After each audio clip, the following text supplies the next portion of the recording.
Hey riders, thanks for tuning back into the channel, and today in Cordetti Off-Road we're going to be inspecting the Argo XR 500 ATV. It's a step-by-step on what you should do before you hit the trails.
Well guys, hope everybody's doing good, and today we're putting the XR 500 on video.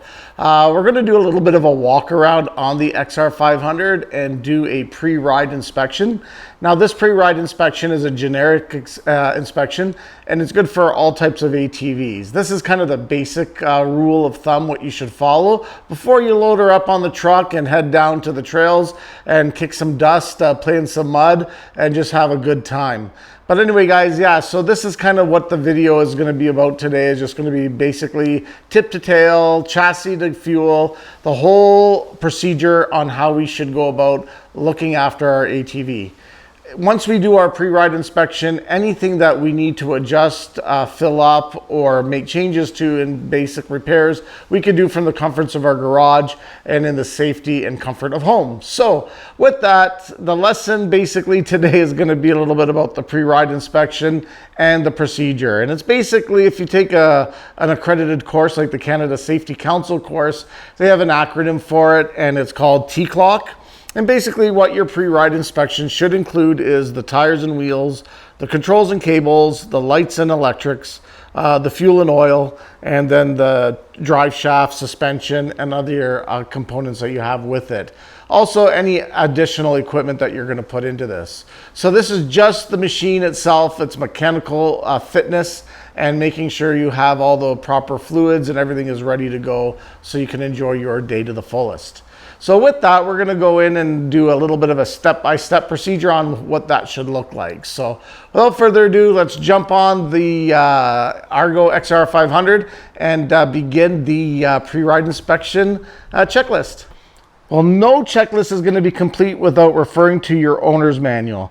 This Argo XR 500 does have an operator's manual, and it's thorough and it's detailed. So everything from specification of oil to fuel specifications and capacities will be listed out in your owner's manual, and that includes tire pressure and other optional equipment that you may have equipped with your vehicle with. So this is done by the manufacturer, and it does differ from vehicle to vehicle, so it's highly recommended that you get to know your vehicle first. So when you bring your ATV home for the first time, make sure you sit, read it, if the looks at the CD if they come with it, or just consult your retailer and owners' websites as well. That will give you direction on the proper location for all the accessories and fill caps and dipsticks that you're going to need. Of course, you're going to have also a lot of signs with the warning labels.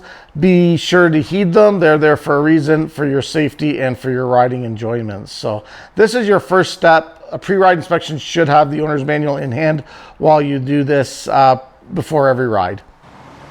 So before you go, just take a general look at the machine. Look at the overall condition of it. Now, as the machine ages and you get mileage, there's going to be regular wear and tear. It's not going to look as good.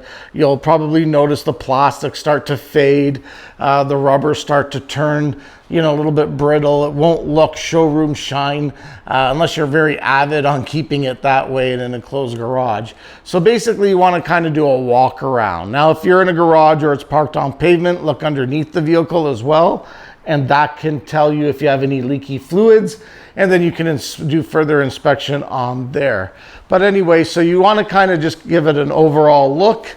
Make sure the handlebars are straight, so you can kind of do just a quick visual. Once you do a quick little visual, making sure everything is in basically visual appearance, we can go into the first step, which will be the tires and the wheels. Well guys, when we start looking at the tires and wheels, keep in mind most ATVs and side-by-sides for that matter don't have a square setup, which means that the tires and wheels on the front will be a different size than the rear.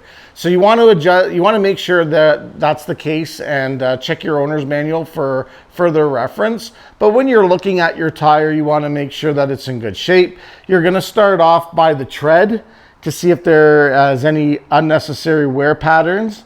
You're going to be looking for any type of embedded object, and you're going to be checking for the tire pressure. Now, tire pressures will be located on the tire, but that's a max tire pressure. We don't use that as a reference chart to adjust our tire pressure. Okay guys, so what you want to look for is your owner's manual for reference or warning labels. Most ATVs will have the tire pressure specification on a label, so you want to kind of look at that. So for this particular unit, the Argo XR500, you're looking at a 4 psi for the front and the same for the rear. So basically when you're looking at it, you're going to get a quality tire gauge, and you're going to set the pressure and adjust them on all four corners. Alrighty guys, now that you looked at the tire, you adjusted them properly, there's no embedded object, the tread is in good shape, normal wear and tear is fine, but keep in mind you want to keep your tires to about a age of about less than 10 years,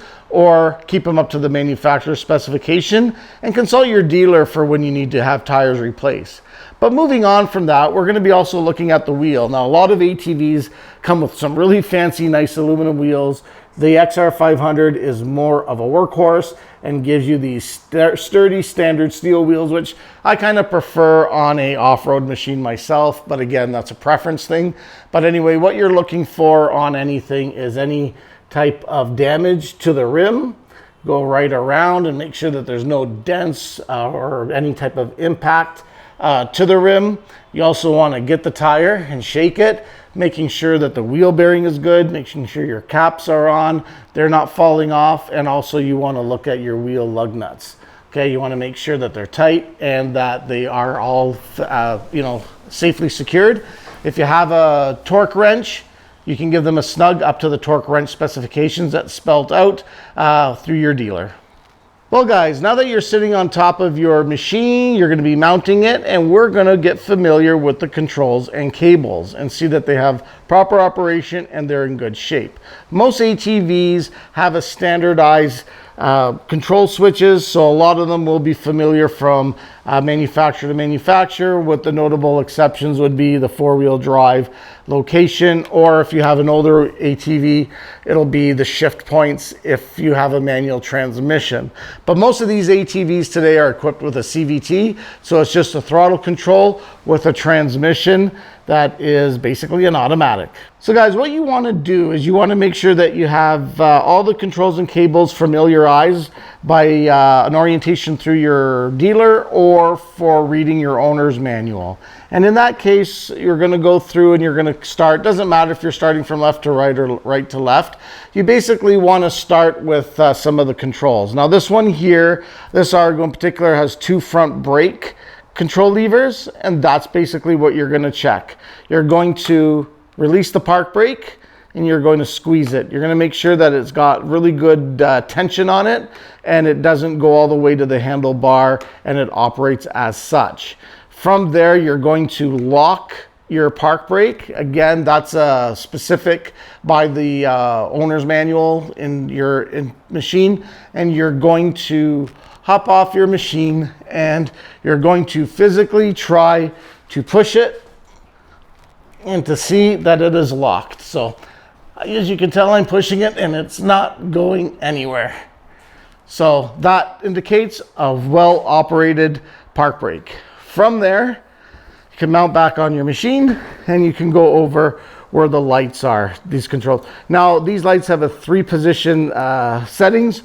Again, consult your owner's manual for those types of lighting settings.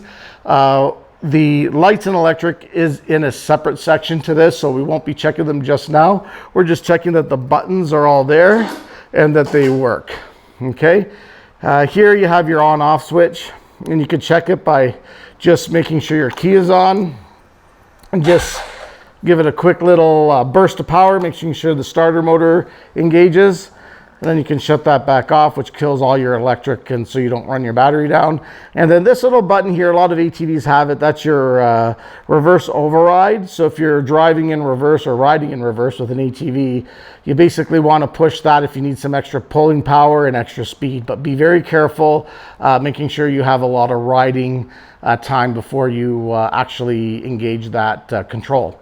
From here, you want to look at your winch controls in and out. That's usually an optional piece of equipment on ATVs, but it's something else to check because it's part of the controls and cables. Moving here, you're going to look at the instrumentation and then get familiarized with the controls. You have an engine light, you have certain options that you can go and scroll through. For mileage and fuel. Now fuel, we're going to do a check on the gauge and also a manual check in the tank. So we do a double check on that. So you're going to get familiarized with the controls and the instrumentation cluster and make sure that everything works fine. From there, you're going to check your key to make sure it goes in and out and it turns on and off. So there's no binding, it doesn't feel stick. This is where dirt and debris over time gets in, and you could spray some WD-40 in there to have a smoother operation. Make sure it's the right key. Obviously it won't start if it doesn't. I usually use a floaty on my key just so if I get into some watery situations and I happen to fall out or it falls out of my hand, it'll float and the blue will stand out pretty well in a muddy mud puddle. But anyway, going on from here, you're going to go to the right hand control, and on the Argo you'll have a next front brake, and you'll have the throttle and the 4-wheel drive lever.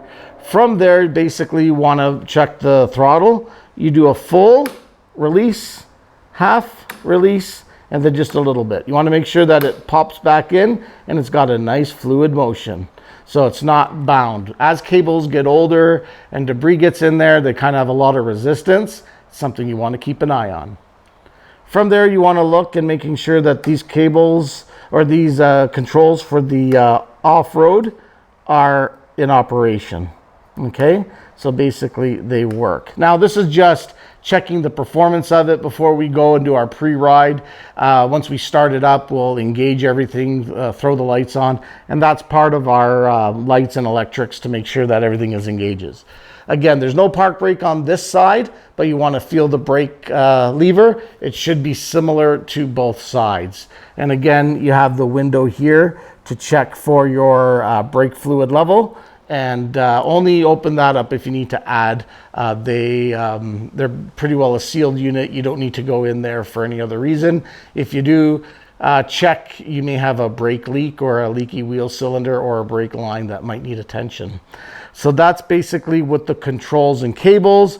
And lastly, you're going to be doing the gear selector. Now this one here is kind of a zigzag. You've got low gear right at the top, then high gear for less rigorous driving, more high speed, less resistance, and then you've got your neutral, and then you've got your reverse. This vehicle does not have a park feature. Some of them do. So you want to make sure when you are in park, read the owner's manual. Argo recommends keeping it in high gear with the park brake locked up. And lastly, you want to look at your foot operated brake. Again, this operates the rear brake, and you want to make sure that it's got some good resistance. Again, doing a little bit of a parking lot test, that will go a long way to making sure that the vehicle is operating safely.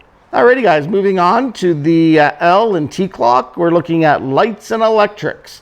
So this is basically going to tell us that we can fire up. So basically to do that on this particular machine, you're going to make sure that the ignition switch is on which is a red button, again, very generic. Then you're going to get your key and then go to the on position. Now that one there is your lights as well, so you'll have headlights. If you go to the bottom one there, your lights won't illuminate. So that's one thing that we can check. So from that, we can we'll go in the front and the rear to check our park brake and everything else. And then from here, we've got our winch, which is in operation. And again, we can make sure that we can start the vehicle. It's usually the green one. Keep in mind that the vehicle is going to be in neutral for safety operations for starting, so you don't automatically start rolling. And then once it's started, just let it idle and then check your gauges. Again, we know that we're very low on fuel here. I only have 2 bars. I'm in neutral, and I'm about just under 2,000 RPM with the vehicle running. So with that, we want to make sure that we can hear the electronic engagements, 2-wheel drive, 4-wheel drive going on. It goes really well. Again, want to make sure that those are in operation. And if we get off here, we can check our lights.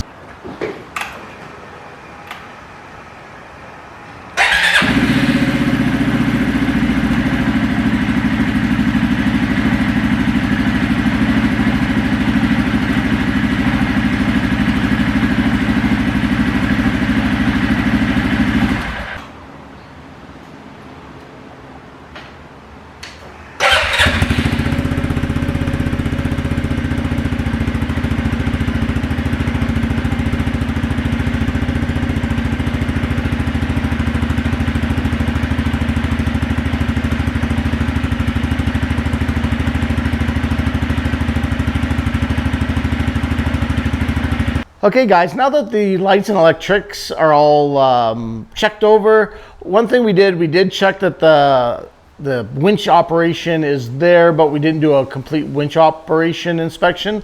That's going to be a separate inspection from the ATV, which you should get into the habit of doing. But this one, we just want to make sure that the power is getting in there and the drum is working its way. So it should be in good operation. If we have any questions, again, refer to the owner's manual or consult your dealer. Alrighty guys, now it's time to check the lifeblood of the motor, which is basically the oil, and then we're going to check the juice to keep her running is the fluid. So locate your dipstick on your machine and then read the owner's manual on the type of oil you need to add in and its specifications. So we want to make sure that we're putting in the right fluid level, oil level, and we don't want to overfill it. So again, make sure you have the proper equipment with the terms of the oil, the a little bit of a cloth to wipe the dipstick, and again a funnel for proper. So in this Argo XR500, it is located on the footwell, just on the footwell on the right hand side. You basically pop off the access panel, and there you'll notice the dipstick. It's an actually really good location to, it's actually in a really good location to access. So adding and checking the oil, you don't have any excuse to get lazy. So basically you want to kind of check it, not sure if that's coming out on camera, and you want to make sure that the level is good.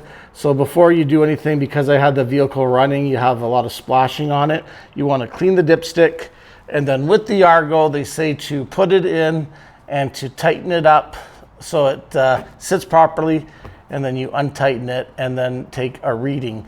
You might have to do this a couple times to get the proper reading, but right now it is at the full mark and it looks pretty clean still. I don't have any miles on this, so I'm not surprised of how good this oil is looking. So basically this is, I would say, a high priority before every use is checking your motor oil level and condition. Once you're done that, give it a little bit of a snug, make sure it's good, do another visual inspection. If there's any leaks, any debris, this is when you can go in there and give it a clean out and then reinstall your access panel as spelt out in your owner's manual.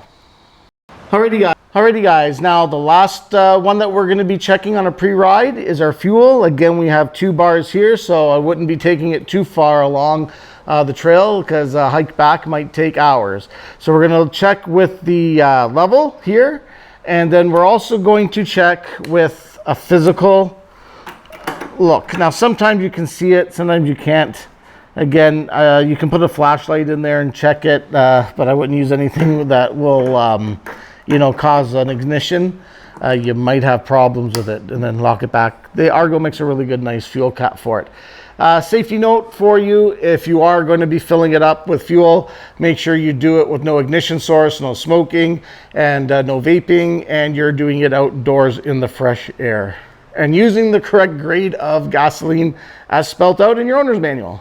Okay guys, now one of the other things you want to do is you want to make sure that the shock, suspension, and springs are all in good working order. Again, as the vehicle ages and as you go through it and it's getting some mileage behind it, you should you know, expect some type of wear and tear, especially with the rubber bushings. They can dry out and give you some creaking or clunking noises, but we want to make sure that we're on top of that and check and replace as necessary. So to do that, you want to basically go in here and just kind of push a little bit of weight on it. Make sure it bounces back. Make sure that it doesn't make any clunking or clanking noises.